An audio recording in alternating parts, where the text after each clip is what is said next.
మనిషి తన స్వభావాన్ని కంట్రోల్ చేసుకుని అన్ని పనులను మానసికంగా త్యజించినప్పుడు, అంటే ప్రతి పనిలోనూ ఎమోషనల్ గా స్టేబుల్ గా ఉన్నప్పుడు, నవద్వారాలు కలిగిన మన శరీరం అంటే కళ్ళు, ముక్కు, చెవులు, నోరు, ఇంకా మన శరీరంలో నుంచి చెడు బయటకి వచ్చే ప్రదేశాలు కలిగిన ఈ శరీరంలో తాను ఎలాంటి కర్మను చేయకుండా, ఇంకా కర్మకు కారణం కాకుండా సుఖంగా జీవిస్తాడు.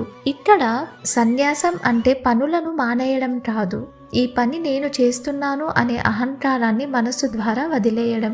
మన శరీరానికి అధిపతి అంటే హెడ్ అయిన జీవాత్మ ఎలాంటి కర్మలను సృష్టించదు, జనులను ఎలాంటి కర్మ చేయమని ప్రేరేపించదు, అంటే ఎంకరేజ్ చేయదు, కర్మ ఫలాలను కూడా సృష్టించదు.